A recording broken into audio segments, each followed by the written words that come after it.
Ngemu ku ngeri y'okuzaawo obutonde bw'ensi obutaguddwa Bannayuganda basabiddwa okukomya okutema emiti okugikolamu amanda wabula beeyambise amagezi amalala agaliwo okufumba ng'okukozesa amasannyalaze ne gaasi. Bannayuganda bakubiriziddwa okukozesa ebintu ebikuuma obutonde bw'ensi nga bafumba mu kifo ky'okozesa amanda agaviirako okusaanyaawo ebibira. Bino bibabuuliddwa Nasakakumba omulwanirizi w'obutonde ng'ono ategeezezza nti bannansi basaanidde okukimanya nti okufumbisa amasannyalaze ne gaasi kusingako abafumbisa amanda kubanga go galeka gattattanya obutonde. Omuti ogw'emyaka 7 gumalibwawo mu nnaku 6 kati njagala okubamu akafaananyi emiti emeka egisaalibwa era egimalibwawo buli lunaku.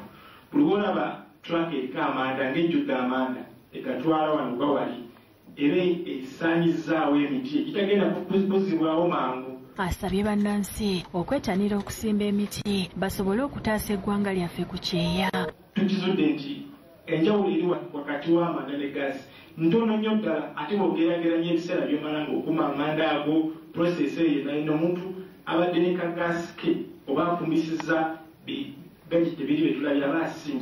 Ye Bishop Herbert Buyondo okuva mu Interreligious Council ategeezezza nti waliwo ebika by'emiti ebiwangaala kyokka nga tebisimbibwa byemeza byokka nga buli we gutemebwa okufuna amanda kiba kikosa eggwanga. Naye emiti gyonna gye twatemanga gyonna bw'ogitunuulira emiti nga nabbaluka, enkoola, tookekkulu, endagi, egyo gyonna emiti givaamu eddagala erisobola okuwonya abantu.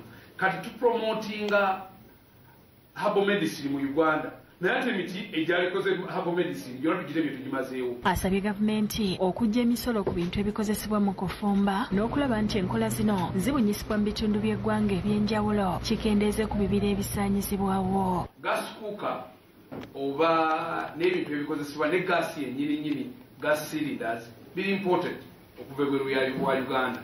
Singa gavumenti ne Ministry ya Finance ebalirira omusolo oguyingira egujje ku bintu ebyo. Kakumba atongozza akatambi aka Tree of 7 Years Lost in 60 Days akalaga engeri emiti egitwala ebbanga eddene okukula wegisaanyizibwawo mu kiseera ekitono. Joseph Setimba yakusakidde ekkulire lino. Webalye ddala Joseph Setimba kanziremu mpumulemu nkomewo n'ekitundu kya agabuutikidde ekyokusatu mwe muli akanyomero kafe ak'ensi 5 y'abakirimaanyi tokasubwa.